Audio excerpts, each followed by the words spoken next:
Very good evening to all बेटा, सभी को गुड इवनिंग। कल अपन ने बाउंडेड रीजन का ग्राफ बनाना सीखा था, मतलब उसमें वैल्यू निकालना सीखा था, मिनिमम और maximum value for bounded reason. वो बाउंडेड रीजन के लिए अपन ने कल सीखी थी। आज अपन को क्या सीखना है बेटा? आज अपन को अनबाउंडेड के लिए सीखना है। अनबाउंडेड रीजन के लिए मैक्सिमम और मिनिमम वैल्यू हम लोग कैसे निकालते हैं, क्या कॉन्सेप्ट होता है, वो अपन को आज सीखना है कि अनबाउंडेड। लेकिन उससे पहले कुछ इसकी जो वर्ड्स हैं, जैसे कल एक वर्ड मैंने यूज़ किया था फेसिबल रीजन, तो वो सब क्या होता है, थोड़ा उस पर हम एक फोकस कर लें, उन डेफिनेशंस को एक्सप्लेन कर दें कि वो क्या चीज़ें होती हैं। जैसे आपका बेटा ये कार्टेशियन प्लेन है, ये वाई डैश, ठीक है, आई एक्सिस, ये आपका मान लो एक्स डैश, ये ऑरिजिन। सपोज ऐसे ही अपने मन से बता रहे कि मान लो ऐसे लाइनें बनी हुई हैं और कुल मिला के ये रीजन ऐसे बाउंडेड आता है, ऐसे ही। अभी एक्स कोई क्वेश्चन नहीं बेटा, अपने मन से ऐसी डेफिनेशन समझा रहे कि माना इस तरीके से किसी का बाउंडेड रीजन बना हुआ है। अब उस बाउंडेड रीजन को हम लोग कैसे और सॉल्व करते हैं वो तो पता है, लेकिन बोलते क्या क्या है ये समझो। आपने ये तो सीख लिया कि बाउंडेड रीजन में अगर हमें मैक्सिमम और मिनिमम वैल्यू मिलती है तो वो सिर्फ और सिर्फ कॉर्नर पॉइंट पे मिलती है, सिर्फ और सिर्फ कॉर्नर पॉइंट पे। ये O हो गया, मान लो ये A हो गया, ये B हो गया और ये C हो गया। आपको इनके कोऑर्डिनेट्स पता करने होते हैं। सबसे पहले O, A और ये B के जो कोऑर्डिनेट्स हैं आपको वो पता करने होते हैं। और हमें बाउंडेड रीजन जो आता है, ये हमारा जो बाउंडेड रीजन होता है, इसको बोलते हैं हम लोग फेसिबल रीजन। ये वर्ड्स आज आपको समझने, इसको हम लोग बोलते हैं फेसिबल रीजन या फिर और सॉल्यूशन रीजन, दो नाम होते हैं इसके। ये बस वर्ड्स इसके लिए हम थोड़ा समझा रहे हैं, कल थोड़ा उस वीडियो में बताना आपको भूल गए थे कि ये अगर बाउंडेड रीजन है तो इस रीजन का नाम होता है फेसिबल रीजन या फिर सॉल्यूशन रीजन। और किसी भी मैक्सिमम और मिनिमम वैल्यू का जो डिस्कशन होता है, वो ऑलवेज फेसिबल रीजन के कॉर्नर पॉइंट्स पे होता है। ये कल मैंने आपको थ्योरम भी बताई थी जिसका प्रूफ अपने सिलेबस में नहीं है, लेकिन मिनिमम और मैक्सिमम वैल्यू का डिस्कशन हमेशा कॉर्नर पॉइंट्स पे किया जाता है, ठीक है ना। उसके बाद अगर हम बात करें, ये फेसिबल रीजन सॉल्यूशन रीजन हो गया, इसके जो ये कॉर्नर पॉइंट्स वो सारे आपके फेसिबल सॉल्यूशंस कहलाते हैं। जैसे O के कुछ कोऑर्डिनेट होंगे, A के कुछ कोऑर्डिनेट्स होंगे, B का कोई कोऑर्डिनेट होगा, C का होगा, तो वो जो सॉल्यूशंस होते हैं सब फेसिबल सॉल्यूशन कहलाते हैं। यानी O का जो सॉल्यूशन है वो आपका फेसिबल सॉल्यूशन है, A आपका एक फेसिबल सॉल्यूशन है, B आपका एक फेसिबल सॉल्यूशन है और ये C भी आपका फेसिबल सॉल्यूशन है। अब इन चारों फेसिबल में हर क्वेश्चन में अलग अलग होते हैं, कुल मिला के कॉर्नर पॉइंट्स को फेसिबल सॉल्यूशन बोलते हैं। सीधी सी बात, जो कॉर्नर पॉइंट्स होते हैं, कॉर्नर पॉइंट्स उनके जो कोऑर्डिनेट्स होते हैं उसको अपन फेसिबल सॉल्यूशन बोलते हैं। और इसके अंदर जितने भी पॉइंट होंगे, अंदर इस फेसिबल रीजन में अंदर भी जितने पॉइंट होंगे वो भी सब आपके अंदर जितने भी पॉइंट होंगे वो भी फेसिबल सॉल्यूशन कहलाएंगे। क्या मतलब समझे कि बाउंडेड रीजन को फेसिबल रीजन या सॉल्यूशन रीजन बोलते हैं। बाउंडेड रीजन के अंदर जितने भी पॉइंट्स हैं उनके कोऑर्डिनेट्स फेसिबल सॉल्यूशन कहलाते हैं। कॉर्नर पॉइंट्स के कोऑर्डिनेट, जितने भी कॉर्नर पॉइंट्स हैं उसके भी कोऑर्डिनेट फेसिबल सॉल्यूशन कहलाते हैं, ठीक है। बाउंडेड रीजन के बाहर अगर कोई पॉइंट है, मान लो बाहर ये ऐसे कोई पॉइंट हो गया, तो बेटा उसके जो कोऑर्डिनेट है वो कहलाएगा अनफेसिबल सॉल्यूशन। यानी बाउंडेड रीजन के अंदर है या फिर बाउंड्री पे जो कॉर्नर पॉइंट है, अगर उनके सॉल्यूशन की बात की जाए तो वो फेसिबल सॉल्यूशन है। उसके बाहर अगर कोई पॉइंट है बाउंडेड रीजन के तो वो अनफेसिबल सॉल्यूशन। फिर आपने सीखा इन्हीं कॉर्नर पॉइंट्स पे एक ऐसा पॉइंट होता है जो हमें मैक्सिमम या मिनिमम वैल्यू देता है। अगर क्वेश्चन मैक्सिमम का है तो मैक्सिमम वैल्यू कंसीडर करते हैं, अगर क्वेश्चन मिनिमाइज का है तो हम लोग मिनिमम वैल्यू कंसीडर करते हैं। तो अगर आपका जो क्वेश्चन है उसमें मैक्सिमाइज के लिए सॉल्व करना है तो भी consider maximum value, otherwise minimum value.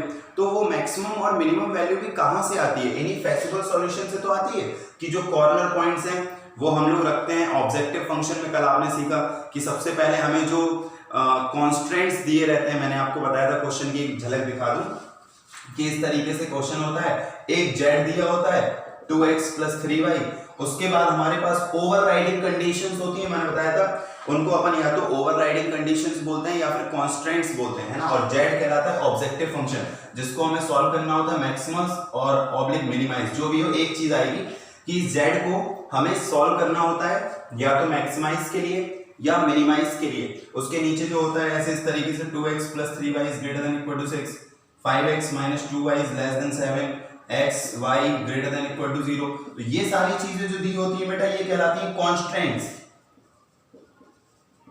Constants, और या फिर इन्हीं को बोलते हैं ओवरराइडिंग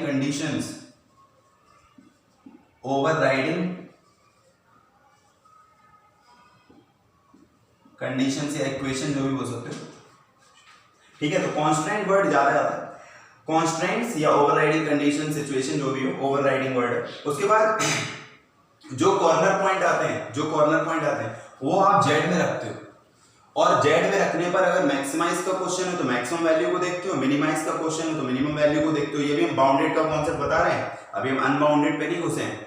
तो फिर उसके बाद क्या होता है, जो मैक्सिमम वैल्यू देता है हमें, इन्हीं चारों कॉर्नर पॉइंट में कोई एक ऐसा पॉइंट होता है जो हमें जेड का मैक्सिमम या मिनिमम आंसर देता है, वो कहलाता है ऑप्टिमल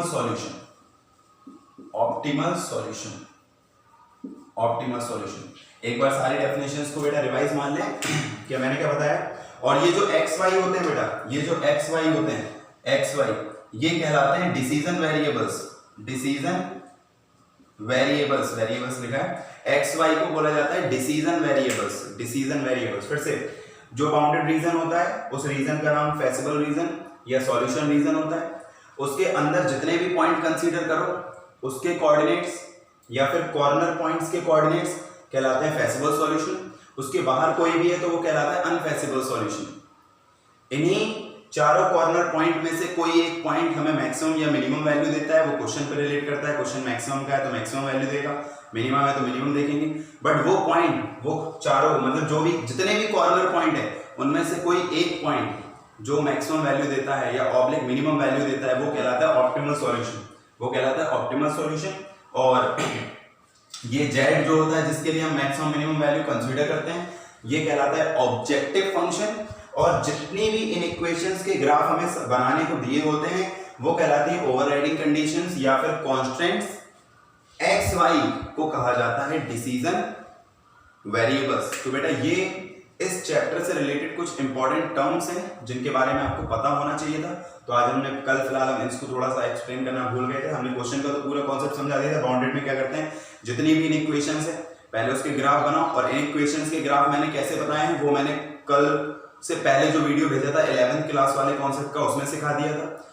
कल मैंने क्या बताया था कि बाउंडेड रीजन सारे इन इक्वेशंस के ग्राफ बनाते हैं, जो सबको फॉलो करता है, जो कॉमन रीजन होता है सबका, वो अपन देख लेते हैं। उसके कॉर्नर पॉइंट होते हैं, उसके कॉर्नर पॉइंट्स को हम लोग जेड में रखते हैं, उसके कॉर्नर पॉइंट्स को हम लोग जेड में रखते हैं।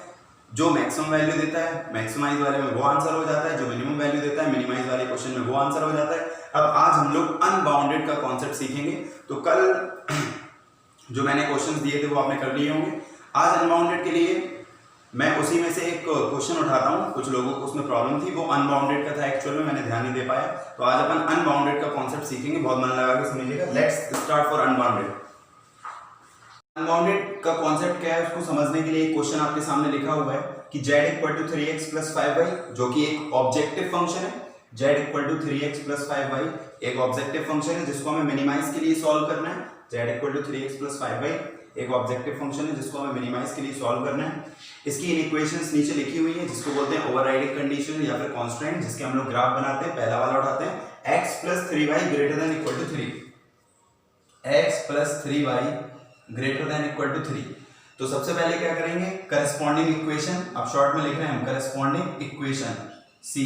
पेपर में आप पूरा लिखना, आप ये सी ना लिखना, हमें अपना थोड़ा टाइम बचाना है, इसलिए हमने इसको लिख दिया करस्पॉन्डिंग इक्वेशन सी, जो कि हो जाएगी x + 3y = 3, x + 3y = 3। इसका ग्राफ बनाएंगे। तो ग्राफ बनाने के लिए हमें सॉल्यूशन टेबल चाहिए पड़ेगी। जिसमें x और y की वैल्यूज होंगी। तो हमने x की जगह 0 रखा, x 0 रखने पे y 1 आ जाएगा, y 0 रखा तो x 3 हो जाएगा, x 3।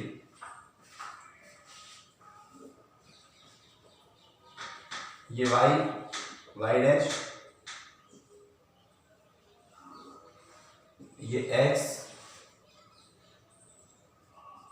x डैश, ये O। पॉइंट्स भी बना लेते हैं।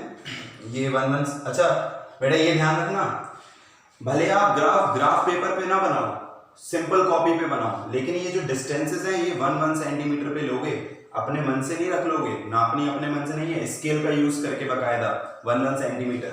1, फिर यहाँ ये 2 3 4 और एक बना दो तो 5, ये ऊपर 1 2 3 4 5 -1 -2 -3 -1 और -2।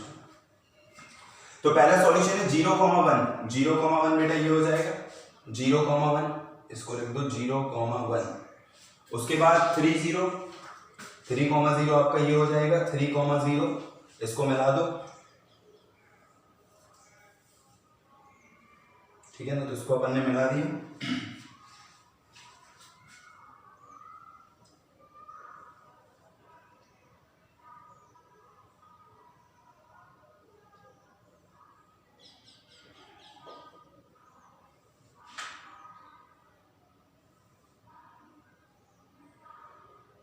लाइन नहीं बन पा रही सीधी।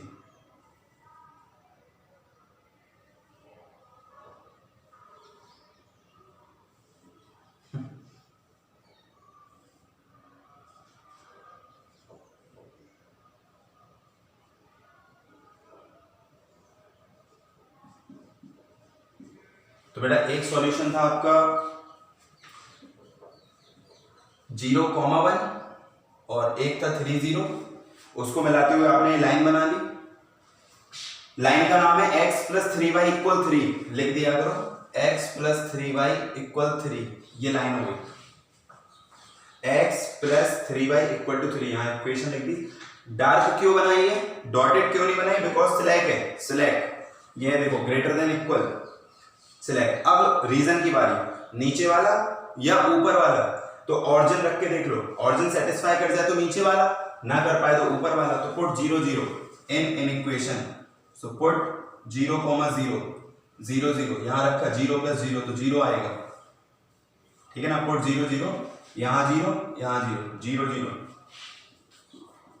Greater than equal to 3। तो जो 0 है वो ग्रेटर देन इक्वल टू 3 कभी नहीं होता, ना तो 0 3 के बराबर होता है, ना 0 3 से बड़ा होता है, फॉल्स हो गया, यानी ऑरिजिन ने सेटिस्फाई नहीं कर पाया।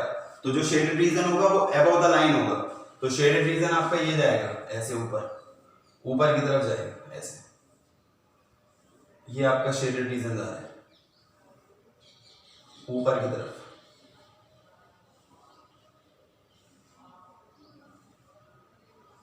ठीक है ना। ये आपका बेटा शेडेड रीजन है ऊपर की तरफ। अब दूसरे की बारी, ये वाली, तो दूसरे की बारी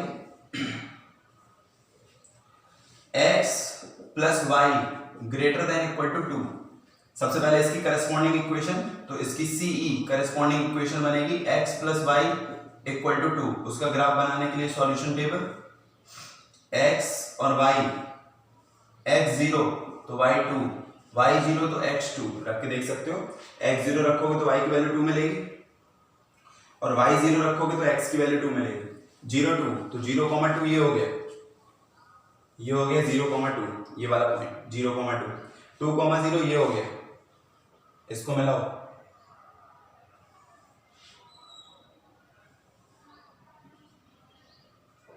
तो इस लाइन, ये जैसे ये वाली लाइन थी, पहले वाली जो बनाई थी वो लाइन थी x + 3y = 3। ऐसे ये जो नई लाइन बनी है कौन सी है, x + y = 2। तो यहां लिख दो x + y = 2 का ग्राफ है ये। अब इसके भी नीचे वाला रीजन या ऊपर वाला, तो ऑरिजिन रख के देखो, पुट 0 0 इन x + y > 2 में, तो 0 + 0 0 > 2 फॉल्स हो गया, यानी इसको भी ऑरिजिन सेटिस्फाई नहीं कर पा रहा, तो जो लाइन जा रही थी ना उसके भी नीचे वाला रीजन नहीं, क्योंकि ऑरिजिन में सेटिस्फाई ऊपर वाला रीजन हो जाएगा, ऊपर वाला, यानी इस लाइन के भी ऐसे अपन बोलेंगे ऊपर वाला रीजन है, ऐसे इस तरफ, तो ये लाइन के ऊपर वाला रीजन हो गया, इस तरीके से गया। अब दो और बचे, वो ये x, y greater than equal 0। बेटा इसका बार बार बनाने की नीड नहीं है, हम आज आपको थोड़ा शॉर्ट तरीके बता दे रहे हैं। ये चीज केवल आपकी फर्स्ट क्वाड्रेंट को शो करती है, फर्स्ट क्वाड्रेंट। सर कैसे पता? क्योंकि इसमें क्या बताता है कि x भी 0 से बड़ा है, y भी 0 से बड़ा है और बराबर है, तो बराबर भी है तो इसलिए x और y एक्सिस भी शामिल होती हैं और फर्स्ट क्वाड्रेंट शामिल होता है, क्योंकि x भी पॉजिटिव और y भी पॉजिटिव, तो इसका हमें बनाने की जरूरत नहीं होती। इसका आप ओरली समझ लो कि कभी भी x और y ग्रेटर देन इक्वल 0, इसका मतलब फर्स्ट क्वाड्रेंट है। तो अब हमारे पास चारों के बन गए, पहली का बन गया, दूसरी का बन गया और इसका मतलब फर्स्ट क्वाड्रेंट। तो ऐसा रीजन आप सेलेक्ट करो जो सारी बातों को फॉलो करता हो, सारी बातों को फॉलो करता हो। तो फाइनली देखो, ये जो पहले वाली लाइन थी इसके ऊपर वाला रीजन था, दूसरी लाइन थी इसके भी ऊपर वाला रीजन था। ये चीज बताती है कि फर्स्ट क्वाड्रेंट लेना है केवल। तो अगर हम फाइनली बात करें कि कौन सा रीजन हमारे काम का है फर्स्ट, तो हमें समझ में आता है इस लाइन के ऊपर वाला, इस लाइन के भी ऊपर वाला और फर्स्ट क्वाड्रेंट में हो, तो मुझे अपना ये रीजन अपना काम का दिखता है। देखना ग्रीन से इसलिए ये वाला रीजन जो फर्स्ट क्वाड्रेंट में भी हो और दोनों लाइनों के ऊपर हो।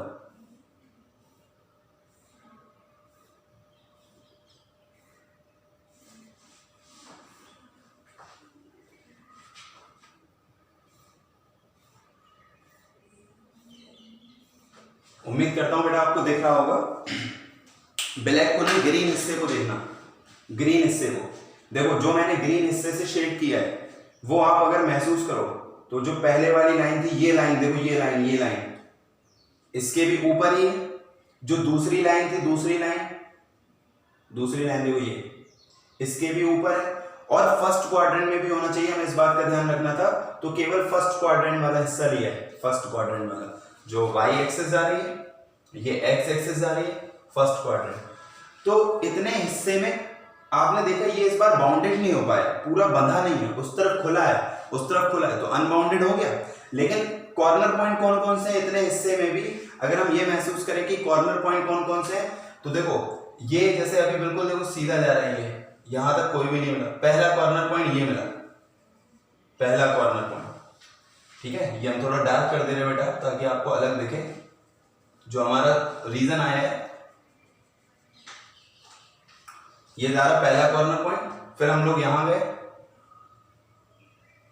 ये हमारा दूसरा कॉर्नर पॉइंट है, दूसरा, ये दूसरा कॉर्नर पॉइंट, ये दूसरा कॉर्नर पॉइंट हो गया, फिर हम लोग यहां गए, ये नहीं है सॉरी, इधर मुड़ गए, फिर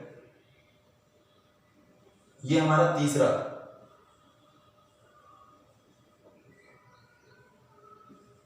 ये हमारा तीसरा कॉर्नर पॉइंट है। तो अब बेटा उम्मीद करता हूं ये डार्क लाइन से आपको समझ में आ रहा होगा कि हमारा रीजन कौन सा है। देखो पहली वाली लाइन के ऊपर, दूसरी वाली लाइन के भी ऊपर और फर्स्ट क्वाड्रेंट में, तो ये वाला रीजन हमारा हुआ। इसमें इस रीजन में हमने कॉर्नर पॉइंट फिर से देखे, यानी बाउंडेड हो चाहे अनबाउंडेड हो, कॉर्नर पॉइंट्स तक तो जाना ही जाना है, जो आपका कॉन्सेप्ट है। तो पहला कॉर्नर पॉइंट मुझे ये दिखा, कॉर्नर पॉइंट, एक कॉर्नर पॉइंट है आपका 0,2, 0,2, एक कॉर्नर पॉइंट आपका ये है जो अभी हमें नहीं पता है, एक कॉर्नर पॉइंट आपका ये है, ये जिसका नाम है 3,0, 3,0, एक कॉर्नर पॉइंट है 3,0। अब सर ये वाला जो कॉर्नर पॉइंट है वो आप नोटिस करो, ये वाला जो कॉर्नर पॉइंट है ये वाला, वो अभी हम निकालेंगे। अगर ग्राफ पे आपको नहीं समझ में आ रहा है वो कौन सा है, तो उसको निकालने के लिए हम ये वाली लाइन, क्योंकि ये जो कॉर्नर पॉइंट है वो इंटरसेक्टिंग पॉइंट है दो लाइंस का, दो लाइन, एक लाइन ये है x + y = 2 जो ये जा रही है, एक लाइन ये जा रही है x + 3y = 3।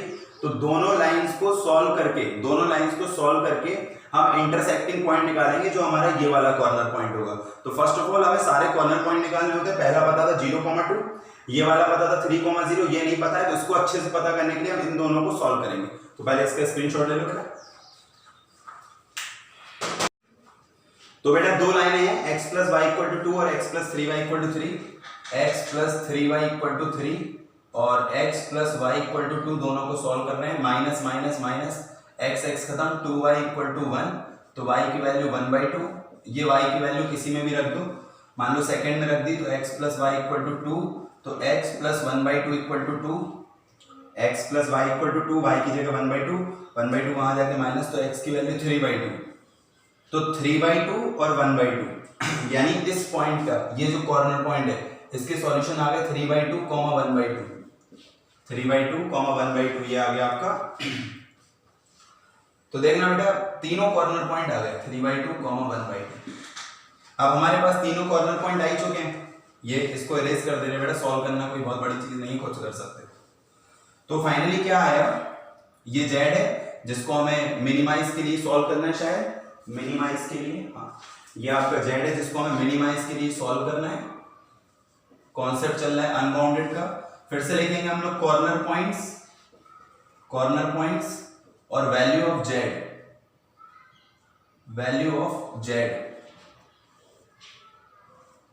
तो कॉर्नर पॉइंट क्या है 0,2, 3,0, 0,2, 0,2, 3,0, एक ये 3,0 और एक अगला निकाला 3/2, 1/2।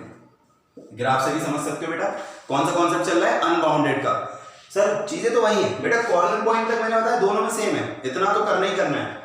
पहले अनबाउंडेड रीजन आया जिसके कॉर्नर पॉइंट 3 मिले, 0,2, 3/2, 1/2 और 3,0। वैल्यू रखो यहाँ z में, तो जब आप 0,2 रखोगे 0,2 तो x 0 y 2 तो 10 आंसर आएगा।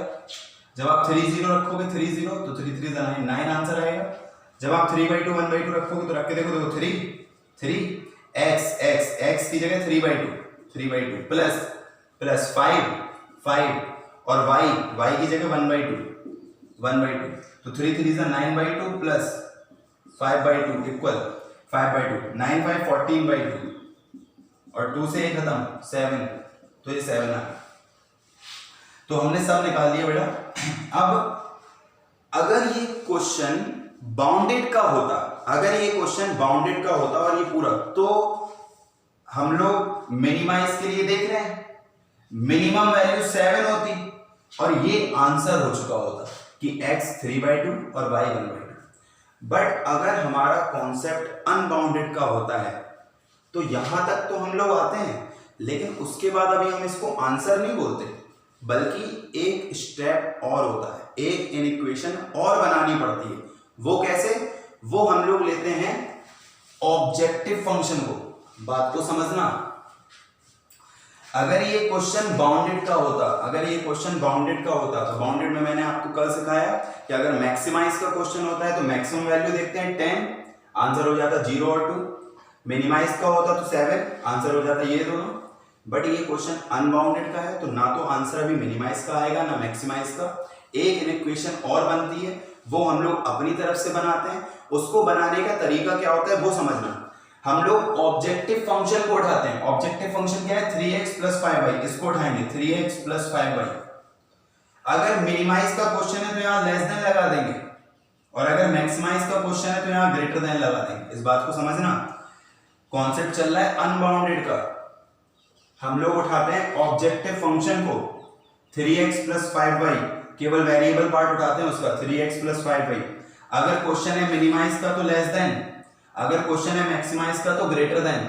और फिर राइट में क्या लिखते हैं, क्वेश्चन अगर मिनिमाइज का है तो मिनिमम वैल्यू 7, और अगर यही क्वेश्चन सपोज मैक्सिमाइज का होता तो क्या चेंजमेंट होता, लेस देन की जगह यहां ग्रेटर लगता और 7 की जगह क्या लिखते 10। और फिर अब इसका भी ग्राफ बनाएंगे, इसका भी ग्राफ उधर ही। बात को समझना, क्या बोला, जब भी क्वेश्चन अनबाउंडेड का है आप ऑब्जेक्टिव फंक्शन को यूज करो। ऑब्जेक्टिव फंक्शन है 3x + 5y, वो यूज कर लिया। मिनिमाइज का क्वेश्चन है तो लेस देन लगाओ और राइट में मिनिमम वैल्यू लिखो, तो मिनिमम वैल्यू है 7। अब इसका बनाओ ग्राफ वही तरीके से सेम कि सबसे पहले करस्पॉन्डिंग इक्वेशन, फिर लोअर या अपर कौन सा रीजन होगा तो चालू करते हैं बेटा। अब इसका बनाना है ग्राफ उधर ही पे, तो देखना corresponding equation 3x + 5y 3x plus 5y equal 7, 3x plus 5y equal 7। Solution table बनाओ, x और y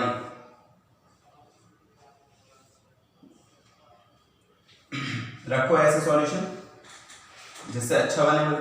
करस्पॉन्डिंग इक्वेशन में हमने यहाँ इक्वल लगा दिया। अब x की जगह बेटा मैंने रखा -1, x की जगह -1, तो ये -3 हो जाएगा, वहां जाके 10 हो जाएगा, y आ जाएगा 2। फिर हमने रखा y -1, y अगर -1 रखेंगे तो ये -5 हो जाएगा, वहां जाके 12 हो जाएगा, 4 आ जाएगा। तो ये बढ़िया सॉल्यूशन बने। -1, 2, तो -1, 2 ये पॉइंट होगा, देखो -1, 2 दूसरे क्वाड्रेंट में।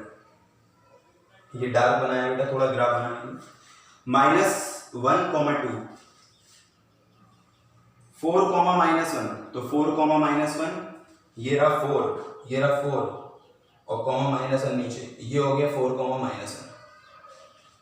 तो एक हो गया आपका ये -1, 2 और एक हो गया आपका 4, -1। इन दोनों को मिलाओ, वही लाइन बनाएंगे जैसे हर किसी को बनाते हैं। 2 पॉइंट्स आए थे -1, 2 4, -1।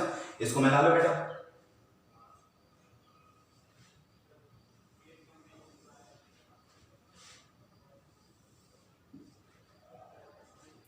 ये जो नई बनी है अभी लाइन, वो ये वाली बनी है 3x प्लस 5y इक्वल 7। और ये स्ट्रिक्ट होती है, ये वाली स्ट्रिक्ट होती है। जो अपने मन से बनाओगे ना अनबाउंडेड में, कि ऑब्जेक्टिव फंक्शन का यूज करोगे, मिनिमाइज है तो लेस देन लगाओगे, मैक्सिमाइज है तो ग्रेटर लगाओगे, मिनिमाइज है तो मिनिमम वैल्यू यूज करोगे, मैक्सिमाइज है तो मैक्सिमम वैल्यू यूज करोगे। लेकिन ये स्ट्रिक्ट होगी हमेशा, तो स्ट्रिक्ट होगी तो इसका ग्राफ ऐसे आप डॉटेड बनाओगे। तो ये ग्राफ आपका ये वाली लाइन आपकी डॉटेड बनेगी, अलग दिख रही होगी डॉटेड लाइन।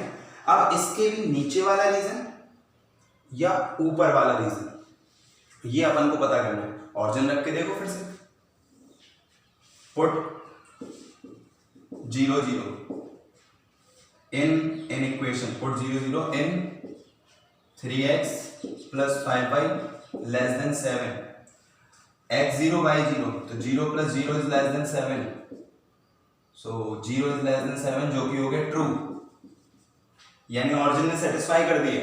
तो ये जो डॉटेड वाली जा रही थी हमारी लाइन, उसके नीचे वाला रीजन होगा, नीचे वाला, क्योंकि ऑरिजिन ने सेटिस्फाई कर दिया। तो नीचे वाला रीजन दो बेटा, समझाने के लिए थोड़ा हम लहरदार बना रहे हैं। ये नीचे वाला रीजन,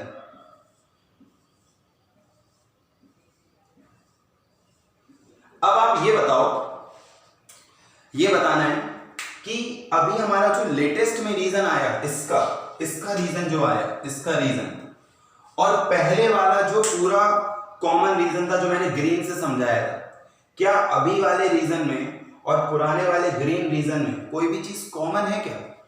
ग्रीन वाला रीजन कहां से कहां तक था? ग्रीन वाला ये रहा रीजन, ये ग्रीन वाला रीजन था आपका, ये था ग्रीन वाला रीजन, ठीक है ना। ये पूरा ग्रीन वाला रीजन है जो पहले का बना था। अभी जो रीजन आया, अभी रीजन ये आया, ये वाला जो नीचे नीचे चल रहा है। तो बताओ हमारे अभी वाले रीजन में और पहले वाले रीजन में कोई चीज कॉमन है क्या? नहीं है कोई चीज कॉमन। देखो ये नीचे जा रहा है, इसका नीचे, और वो ऊपर, कोई भी चीज कॉमन आ रही है क्या इसमें? नहीं आ रही ना। वो रीजन अलग था, ये रीजन आपका अलग है। तो अगर पहले के रीजन में और बाद में जो आप इन इक्वेशन अपने मन से बनाते हो, उसके रीजन में अगर कोई भी चीज कॉमन नहीं है, यानी कोई भी हिस्सा कॉमन नहीं है, अगर कोई भी हिस्सा कॉमन नहीं है, तो फिर आपका यही आंसर हो जाएगा 7, मिनिमम वैल्यू 7, और आंसर ये, यानी minimum value 7, minimum value equal to 7, और आंसर x इक्वल टू 3/2 और y इक्वल टू 1/2। और अगर कुछ हिस्सा कॉमन हो जाता, यानी हमारे पहले वाले रीजन में और जो बाद में इन इक्वेशन अपने मन से बनाई थी, उसके रीजन में अगर कोई चीज कॉमन हो जाती, तो फिर नाइदर मैक्सिमम नॉर मिनिमम, तो फिर आपका आंसर होता है there is no minimum value, there is no maximum value. यानी क्या फंडा है भाई, अनबाउंडेड का रीजन क्या है, स्टार्टिंग में सेम है, इनइक्वेशंस होंगी, उसके ग्राफ बनाने होंगे, इनइक्वेशन का ग्राफ बनाना होगा, कॉर्नर पॉइंट निकालने होंगे, वो कॉर्नर पॉइंट्स पे आपको z की वैल्यू निकालनी होगी, यहाँ तक सेम है।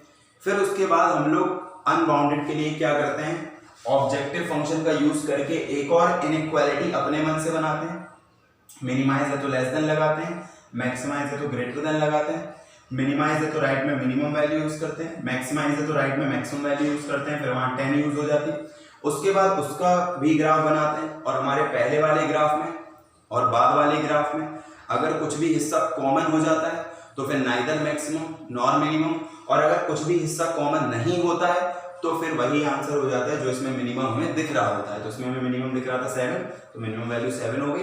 एक्स ये वाई है, ऐसा क्यों होगा, क्योंकि पुराने रीजन में और जो नया रीजन बना था लेटेस्ट, इस वाली इक्वेशन का उसमें कुछ भी कॉमन नहीं था। अगर कॉमन हो जाता तो नाइदर मिनिमम नॉर मैक्सिमम। तो उम्मीद करता हूँ बेटा समझ में आ गया होगा, जिसे नहीं आया हो वो मुझे कॉल कर सकता है। Thank you so much, good day.